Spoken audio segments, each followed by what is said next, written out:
이 이야기는 픽션이지만 실제로 한국 전쟁 당시 이런 일들이 수없이 많았습니다. 아직도 12만 명이 넘는 국군 장병들의 유해가 발견되지 않고 있으며 그분들의 가족들은 여전히 기다리고 있습니다. 국방부 유해발굴감식단에서는 매년 500여 구의 유해를 발굴하여 가족의 품으로 돌려보내고 있습니다. 70년이 지나서야 가족과 재회하는 기적 같은 일들이 지금도 일어나고 있습니다. 우리는 그분들의 희생을 기억해야 하고 그분들이 지켜준 평화를 소중히 여겨야 합니다. 전쟁은 결코 일어나서는 안 되는 일입니다. 평화는 반드시 지켜야 하는 소중한 가치입니다. 이 이야기가 평화의 소중함과 가족의 사랑을 되새기는 계기가 되기를 바랍니다. 저는 1943년 3월 15일 황해도 해주에서 태어났습니다. 일제강점기 막바지의 암울한 시기였죠. 아버지 박정수는 1922년생으로 당시 21살의 청년이었습니다. 어머니 김순자는 1925년생으로 18살의 새색시였고요. 아버지는 키가 175cm로 당시로서는 상당히 큰 편이셨습니다. 넓은 어깨와 다부진 체격을 가지신 분이셨죠. 해주에서 조그만 농사를 지으시면서 가족을 돌보셨습니다. 아버지는 어려서부터 서당에서 한문을 배우셨고 일제강점기에도 몰래 한글을 익히신 분이셨습니다. 정호야, 우리말이 얼마나 아름다운지 아느냐? 일본 놈들이 우리말을 쓰지 못하게 해도 아버지는 내게 우리말을 가르쳐 줄 거야. 아버지는 저를 무릎에 앉히고 천자문을 가르쳐 주시곤 했습니다. 인지초 성본선부터 시작해서 차근차근 알려주셨죠. 그때는 무슨 뜻인지 몰랐지만 아버지의 따뜻한 목소리가 좋아서 열심히 따라 했습니다. 1945년 8월 15일 해방이 되었습니다. 그날을 저는 지금도 생생히 기억합니다. 온 마을 사람들이 거리로 나와서 대한독립 만세를 불렀습니다. 아버지도 저를 높이 들어 올리시며 함께 만세를 부르셨습니다. 정호야, 이제 우리나라야. 너는 자유로운 조선 땅에서 자랄 수 있어. 하지만 기쁨도 잠시, 곧 새로운 시련이 시작되었습니다. 해방 후 소련군이 북한에, 미군이 남한에 진주하면서 38선이 그어졌습니다. 해주는 38선 이북에 위치해 있어서 소련군의 점령 지역이 되었습니다. 처음에는 큰 문제가 없어 보였습니다. 하지만 점차 분위기가 바뀌기 시작했습니다. 소련군과 함께 들어온 공산주의자들이 토지개혁이라는 명목으로 땅을 몰수하기 시작한 것입니다. 아버지는 비록 큰 지주는 아니었지만 조그만 땅을 가지고 있던 중농이었습니다. 그래서 부르주아 계급으로 분류되어 감시를 받기 시작했습니다.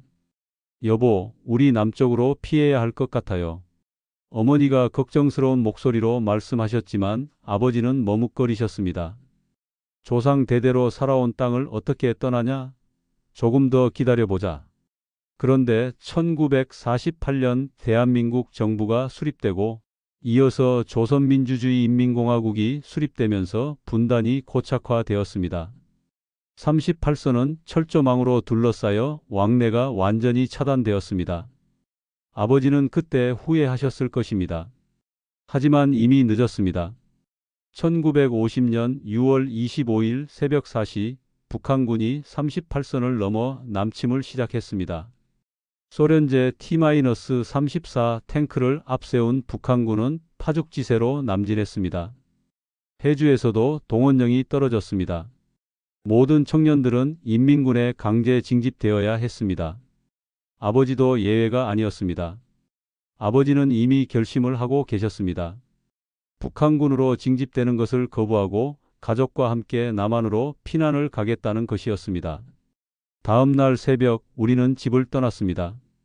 아버지는 보따리 하나에 최소한의 살림만 챙기셨습니다.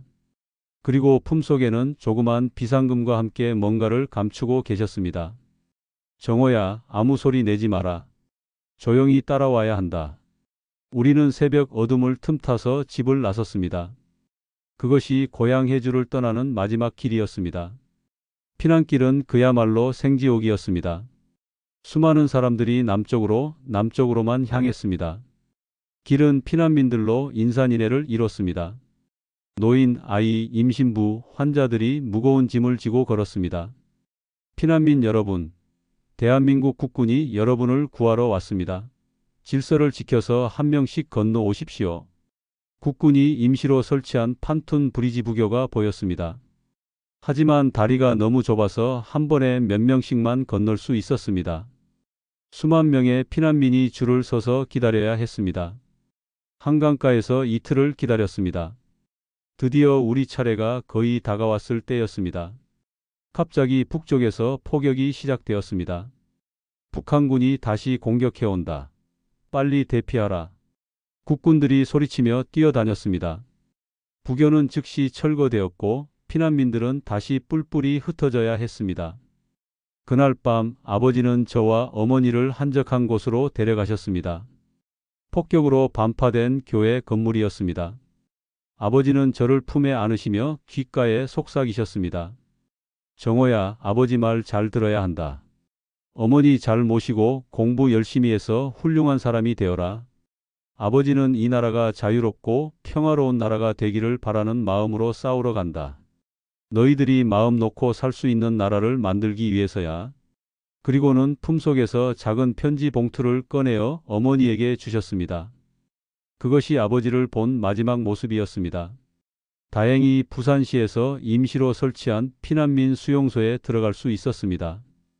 판잣집 같은 임시 건물이었지만 비를 피할 수 있고 하루 두 끼 죽이라도 얻어먹을 수 있었습니다. 그런데 그곳에서 뜻하지 않게 아버지 소식을 들을 수 있었습니다. 수용소에는 전선에서 부상을 입고 후방으로 후송된 부상병들도 있었습니다. 그중 한 분이 우연히 아버지를 알고 계셨던 것입니다. 아버지가 마지막으로 참여한 전투는 1950년 10월 30일 철원 남방에서 벌어진 방어전이었습니다. 유해 발굴단이 찾아낸 당시 전투 일지에는 이렇게 기록되어 있었습니다. 10월 30일 새벽 중국군이 마지막 총공격을 가해왔습니다. 아버지는 BAR 브라우닝 자동소총 사수였습니다. 소대에서 가장 화력이 강한 무기를 담당하고 계셨던 것입니다. 전투는 새벽 4시부터 시작되었습니다. 중국군 약 1개 대대 병력이 205고지를 향해 공격해 왔습니다. 중국군들이 독특한 함성을 지르며 돌격했습니다. 그 수가 너무 많아서 언덕이 시커멓게 보일 정도였습니다. 아버지의 BAR이 불을 뿜었습니다. 다다다다다. 기관 총탄이 중국군을 향해 쏟아졌습니다. 선두에 있던 중국군들이 쓰러졌지만 뒤에서 계속 몰려왔습니다. 김중희가 적탄에 맞아 쓰러졌습니다. 이제 소대를 지휘할 사람이 없었습니다. 생존한 전우가 소리쳤습니다. 하지만 아버지는 고개를 저었습니다. 아버지는 후방에 있을 피난민들을 생각하고 계셨을 것입니다. 저와 어머니 같은 가족들이 안전하게 피할 수 있도록 조금이라도 더 시간을 벌어야 한다고 생각하셨을 겁니다. 오후 5시경 중국군이 마지막 총공격을 가해왔습니다. 이번에는 정말로 압도적인 병력이었습니다. 아버지는 마지막 남은 탄약을 BAR에 장전하셨습니다. 그리고 품속에서 편지지 한 장을 꺼내어 급하게 뭔가를 쓰기 시작하셨습니다. 사랑하는 아들 정호야. 총성이 요란한 가운데서도 아버지는 저에게 마지막 편지를 쓰고 계셨습니다. 죽음을 각오하고 마지막으로 아들에게 전하고 싶은 말씀을 적으신 것입니다. 편지를 다 쓰신 후 아버지는 그것을 헬멧 안에 넣고 다시 BAR을 잡으셨습니다. 중국군들이 마지막 돌격을 감행했습니다. 이번에는 정말로 물밀듯이 몰려왔습니다. 아버지의 BAR이 마지막으로 불을 뿜었습니다. 하지만 탄약이 곧 떨어졌습니다. 이제 정말로 끝이었습니다. 중국군들이 진지 바로 앞까지 접근했습니다. 아버지는 BAR을 내려놓고 총검을 뽑으셨습니다. 대한민국 만세! 아버지의 마지막 함성이 철원 벌판에 울려 퍼졌습니다. 그리고 중국군을 향해 마지막 돌격을 감행하셨습니다. 28살의 나이에 아들과 아내를 사랑하는 마음으로 조국을 지키려는 일념으로 장렬히 전사하신 것입니다. 아버지가 전사하신 후에도 저희는 그 사실을 몰랐습니다. 연락이 끊어진 것은 알았지만 전쟁 중이라 그럴 수 있다고 생각했습니다. 1951년 휴전회담이 시작되고 1953년 정전협정이 체결되었습니다. 하지만 아버지는 돌아오지 않으셨습니다. 어머니는 매일 아침 일찍 일어나서 대문 앞에 나가 길을 바라보셨습니다. 혹시 아버지가 오시지 않을까 하는 기대감으로요. 그리고 저녁이 되어서야 실망한 얼굴로 집 안으로 들어오셨습니다.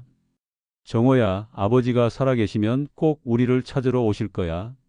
우리는 여기서 기다려야 해. 어머니는 아버지를 끝까지 기다리셨습니다. 재혼 얘기가 나와도 완강히 거부하셨습니다. 나는 박정수의 아내야. 다른 사람과는 살 수 없어. 그런 어머니를 보면서 저도 자랐습니다.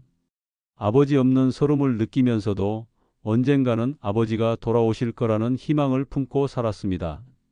초등학교 때는 아버지가 참관 수업에 안 오셔서 속상했습니다. 다른 친구들은 모두 아버지와 함께 왔는데 저는 어머니 혼자 오셔서 쭈뼛거렸습니다. 중학교 때는 아버지와 함께 축구를 하고 싶었습니다. 친구들이 아버지와 축구하는 이야기를 들으면 부러웠습니다. 고등학교 때는 진로 상담을 받을 때 아버지가 계셨으면 좋겠다고 생각했습니다. 어떤 길을 가야 할지 아버지께 조언을 구하고 싶었습니다. 대학교에 합격했을 때는 가장 먼저 아버지께 알려드리고 싶었습니다. 아버지, 저 대학 갔어요. 라고 자랑하고 싶었습니다. 하지만 아버지는 계시지 않았습니다. 오직 어머니만이 저의 모든 성장 과정을 지켜봐 주셨습니다. 어머니는 온갖 고생을 다 하시면서도 저를 대학까지 보내주셨습니다. 새벽부터 밤늦게까지 남의 집 빨래를 해주시고 청소를 해주시고 김밥을 팔아서 제 학비를 마련해 주셨습니다. 정호야, 너는 아버지의 꿈이야. 아버지가 못다 이룬 꿈을 내가 이뤄야 한다. 그런 어머니의 희생에 보답하고자 저는 열심히 공부했습니다. 그리고 1967년 대학을 졸업하여 한 회사에 취직할 수 있었습니다. 대학을 졸업하고 직장을 구한 날 어머니는 드디어 그 편지를 제게 주셨습니다. 17년 동안 소중히 간직하고 계셨던 아버지의 편지를요. 정호야, 이제 너도 어른이 되었으니 아버지 편지를 읽어볼 때가 된 것 같구나. 어머니의 손은 떨리고 계셨습니다. 17년 동안 한 번도 열어보지 않았던 편지를 아버지의 유언과도 같은 편지를 아들에게 전해주는 순간이었으니까요. 떨리는 손으로 편지 봉투를 열었습니다. 아버지의 익숙하면서도 그리운 글씨가 눈에 들어왔습니다. 사랑하는 아들 정호야, 이 편지를 읽고 있다면 넌 이제 어른이 되었구나. 아버지는 너를 곁에서 지켜보며 키우지 못해서 정말 미안하다. 전쟁이 터지고 우리 가족이 피난을 떠날 때 아버지는 큰 결심을 했단다. 이 나라를 지키기 위해 너와 어머니가 안전하게 살 수 있는 나라를 만들기 위해 군에 자원 입대를 하기로 했어. 아버지가 돌아오지 못할 수도 있다는 걸 알고 있었지만 그래도 가야만 했어. 우리 정호가 자유롭고 평화로운 나라에서 살기를 바라는 마음으로.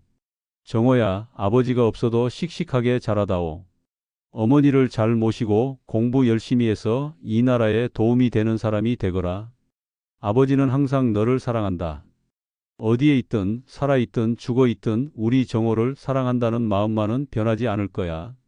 1950년 7월 15일 아버지가 편지를 읽으며 저는 펑펑 울었습니다.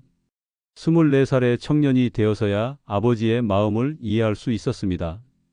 아버지는 저를 버리고 떠난 것이 아니었습니다. 저를 사랑하셨기 때문에 떠나신 것이었습니다. 저와 어머니가 그리고 이 나라의 모든 아이들이 자유롭게 살 수 있기를 바라며 전장으로 나가신 것이었습니다. 그날 밤 저는 어머니와 함께 밤새도록 아버지 이야기를 나누었습니다. 어머니도 그동안 참아왔던 그리움을 터뜨리며 우셨습니다. 정호야, 아버지는 정말 좋은 분이셨어. 너를 얼마나 사랑하셨는지 몰라. 어머니도 아버지를 많이 사랑하셨죠? 그럼 지금도 사랑하고 있어. 언젠가는 꼭 다시 만날 거야. 아버지의 첫 번째 편지를 받은 후 저는 더욱 열심히 살았습니다. 아버지가 바라셨던 대로 이 나라에 도움이 되는 사람이 되고 싶었습니다. 회사에서는 성실하게 일했습니다. 남들보다 일찍 출근하고 늦게 퇴근했습니다. 아버지가 없는 서름을 일로 달래려고 했는지도 모릅니다. 1972년 29살에 결혼을 했습니다. 아내 미영이는 좋은 사람이었습니다. 제가 아버지 없는 서름이 있다는 것을 알고 더욱 따뜻하게 대해 주었습니다. 당신 아버지 분 사진이라도 있으면 좋을 텐데. 아내가 아쉬워했지만 피난 올 때 모든 것을 두고 왔기 때문에 아버지 사진 한 장 없었습니다. 오직 기억 속에 아버지만 있을 뿐이었습니다. 1974년에 첫째 아들 민수가 태어났고 1976년에 둘째 아들 민호가 태어났습니다. 아들들을 키우면서 저는 아버지의 부재를 더욱 절실히 느꼈습니다. 할아버지는 어디 계세요? 아들들이 물어볼 때마다 가슴이 아팠습니다. 다른 아이들은 모두 할아버지가 계신데 저희 아이들은 할아버지가 없었으니까요. 할아버지는 하늘나라에 계셔. 우리나라를 지키시다가 하늘나라로 가셨어. 어린 아들들에게 할아버지 이야기를 해주곤 했습니다. 비록 함께 지낸 시간은 짧았지만 제 기억 속의 아버지는 여전히 따뜻하고 든든한 분이셨습니다. 어머니도 손자들을 무척 예뻐하셨습니다. 아들들에게 할아버지 이야기를 자주 해주셨죠. 너희 할아버지는 정말 멋진 분이셨단다. 키도 크시고 힘도 세시고 그리고 무엇보다 너희 아버지를 정말 많이 사랑하셨어. 아들들은 할아버지를 한 번도 본 적이 없으면서도 할아버지를 무척 그리워했습니다. 어린 마음에도 할아버지가 대단한 분이라는 것을 알고 있었거든요. 시간이 흘러 아들들이 장성하고 결혼하고 손자들도 생겼습니다. 저도 어느새 할아버지가 되었습니다. 손자들을 안고 있으면 문득 아버지 생각이 났습니다. 아버지도 저를 이렇게 안아주셨을 텐데 손자들을 보시면 얼마나 좋아하셨을 텐데 하는 생각이 들었습니다. 어머니는 2010년에 돌아가셨습니다. 향년 85세였습니다. 마지막까지도 아버지를 기다리셨습니다. 병상에서도 정수 아버지 언제 오나? 라고 중얼거리셨죠. 어머니, 이제 아버지를 만나러 가시는 거예요. 어머니는 희미한 미소를 지으시며 고개를 끄덕이셨습니다. 어머니가 돌아가신 후 저는 정말 혼자가 되었습니다. 어머니 장례를 치르면서 저는 아버지 산소를 만들어야겠다고 생각했습니다. 아버지의 유해는 없지만 최소한 위패라도 모셔야겠다고 생각했습니다. 경기도 파주에 있는 국립묘지에 아버지의 위패를 모셨습니다. 비석에는 이렇게 새겼습니다. 국군 15사단 3년대 박정수 2등병 1922만 1950조국을 위해 희생한 영원한 아버지. 매년 아버지 생신과 현충일에는 그곳을 찾아가 성묘를 했습니다. 아들들과 손자들도 함께 데리고 가서 할아버지께 인사를 드렸습니다. 민수예요, 민호예요. 할아버지가 자랑스러워요. 손자들도 할아버지 앞에서 한 해 동안 있었던 일들을 보고 드렸습니다. 그런데 늘 아쉬움이 남았습니다. 아버지의 정확한 소식을 알 수 없었기 때문입니다. 언제, 어디서, 어떻게 돌아가셨는지 정확히 알 수 없어서 답답했습니다. 그러던 지난달 정말 믿을 수 없는 일이 일어났습니다. 국방부 유해발굴감식단에서 전화가 왔습니다. 박정호 씨 되시나요? 아버님이 박정수 씨이시고 1950년 한국전쟁에 참전하셨나요? 전화를 받는 순간 온몸이 떨렸습니다. 70년 만에 아버지 소식이 온 것이었습니다. 네, 맞습니다. 아버지가 국군 15사단 3년대에 계셨는데. 맞습니다. 강원도 철원 지역에서 유해 발굴 작업을 하던 중 아버님의 인식표와 함께 편지 한 통이 발견되었습니다. 꿈 같은 일이었습니다. 70년 동안 땅속에 묻혀 계시던 아버지가 드디어 발견된 것이었습니다. 며칠 후 국방부를 찾아갔습니다. 담당 공무원이 저에게 아버지의 유해와 함께 발견된 유품들을 보여주었습니다. 인식표, 군번줄, 그리고 헬멧 안에서 발견된 편지 한 통. 이 편지가 아버님이 마지막에 쓰신 것으로 보입니다. 봉투에 아들 정호에게라고 쓰여 있었습니다. 70년 동안 땅속에 묻혀 있었던 편지는 누렇게 변해 있었지만 글씨는 여전히 선명했습니다. 떨리는 손으로 아버지의 마지막 편지를 열었습니다. 사랑하는 아들 정호야. 아버지가 이 편지를 쓰고 있는 건 1950년 10월 30일이야. 지금 철원에서 중국군과 치열한 전투를 벌이고 있단다. 아마도 이 편지가 아버지의 마지막 편지가 될 것 같아. 정호야, 아버지는 후회하지 않는다. 너와 어머니를 떠난 것이 힘들었지만 이 나라를 지키기 위해 싸울 수 있어서 자랑스럽다. 전쟁터에서 많은 전우들을 잃었어. 김중희 님도, 이상병도, 최일병도. 모두들 너와 같은 어린 자식들, 사랑하는 가족들을 남겨두고 왔단다. 그들은 모두 영웅이야. 이 나라의 자유를 위해 목숨을 바친 진짜 영웅들이야. 정호야, 아버지가 죽어도 슬퍼하지 마라. 대신 이 나라가 평화로워지고 내가 자유롭게 꿈을 펼칠 수 있게 된다면 아버지는 그것으로 충분해. 지금 이 순간에도 아버지는 너를 생각하고 있어. 내가 건강하게 자라서 훌륭한 사람이 되기를 바라고 있어. 어머니를 잘 모시고 행복하게 살아다오. 아버지는 너를 정말 정말 사랑한다. 언젠가 다시 만날 그 날까지. 1950년 10월 30일 철원 205고지에서 아버지가. 편지를 다 읽고 나서 저는 한참 동안 울었습니다. 80살이 된 노인이 아이처럼 펑펑 울었습니다. 이 이야기를 듣고 계시는 모든 분들께 말씀드리고 싶습니다. 지금 우리가 누리고 있는 자유와 평화는 결코 당연한 것이 아닙니다. 우리 아버지처럼 사랑하는 가족을 뒤로하고 이 나라를 지키기 위해 목숨을 바친 수많은 분들의 희생 위에 세워진 것입니다. 한국전쟁 당시 16만 명이 넘는 우리 군인들이 목숨을 바쳤습니다. 그분들은 모두 누군가의 아버지였고, 누군가의 아들이었고, 누군가의 남편이었습니다. 하지만 안타깝게도 그분들 중 많은 분들이 제 아버지처럼 70년 동안 땅속에 묻혀 계십니다. 아직도 12만 명이 넘는 분들의 유해가 발견되지 않았습니다. 그분들의 가족들은 아직도 기다리고 있습니다. 저희처럼 언제 돌아오실까, 어디 계실까 하며 그리워하고 있습니다. 우리는 그분들을 잊어서는 안 됩니다. 그분들의 이름을, 그분들의 희생을, 그분들의 사랑을 기억해야 합니다. 1950년 이전까지 우리 가족은 비록 가난했지만 행복했습니다. 하지만 전쟁이 터지면서 모든 것이 바뀌었습니다. 하루아침에 가족이 뿔뿔이 흩어졌고 70년 동안 만날 수 없었습니다. 지금 전 세계 곳곳에서는 여전히 전쟁이 벌어지고 있습니다. 우크라이나에서는 러시아의 침공으로 수많은 가족들이 이산가족이 되었습니다. 중동에서도 아프리카에서도 전쟁으로 인해 고통받는 사람들이 많습니다. 그런 사람들을 보면 70년 전 우리 가족의 모습이 떠오릅니다. 전쟁의 참혹함은 시대와 장소를 불문하고 똑같습니다. 평화는 정말 소중합니다. 가족이 함께 있을 수 있다는 것, 안전하게 잠들 수 있다는 것, 내일을 걱정하지 않아도 된다는 것. 이 모든 것들이 얼마나 귀한 것인지 우리는 잊고 살 때가 많습니다. 우리나라가 지금까지 70년 동안 평화를 유지할 수 있었던 것은 아버지와 같은 분들의 희생 덕분입니다. 그리고 그 평화를 지키기 위해 지금도 국경에서 묵묵히 나라를 지키고 있는 젊은 장병들 덕분입니다. 여러분이 지금 누리고 있는 자유와 풍요로움이 어디서 왔는지 기억해 주세요. 여러분의 할아버지, 할머니 세대가 피와 땀과 눈물로 일궈낸 것들입니다. 여러분은 자유롭게 공부할 수 있고, 자유롭게 직업을 선택할 수 있고, 자유롭게 꿈을 펼칠 수 있습니다. 이 모든 것이 당연한 게 아닙니다.